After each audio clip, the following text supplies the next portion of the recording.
मार्कण्डेय उवाच नारायणं परब्रह्म सर्वकारणकारणं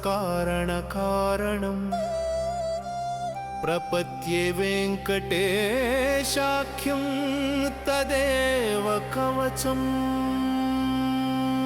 मम।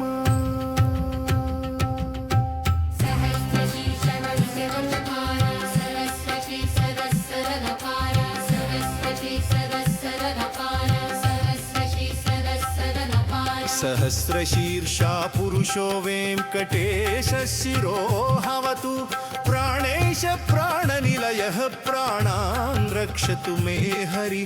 प्राणेश प्राणनिलयः प्राणान् रक्षतु मे हरि।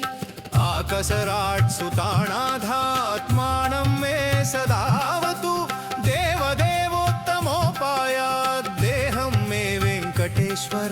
मे वेङ्कटेश्वर सर्वत्र सर्वकालेषु मङ्गां भाजानिरीश्वः पालयन् मां सदा कर्म साफल्यं न प्रयच्छतु।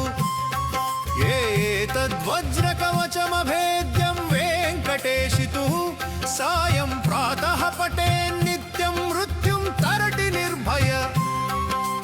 इति मार्कण्डेयकृत श्री वेङ्कटेश्वर वज्रकवच स्तोत्रम्।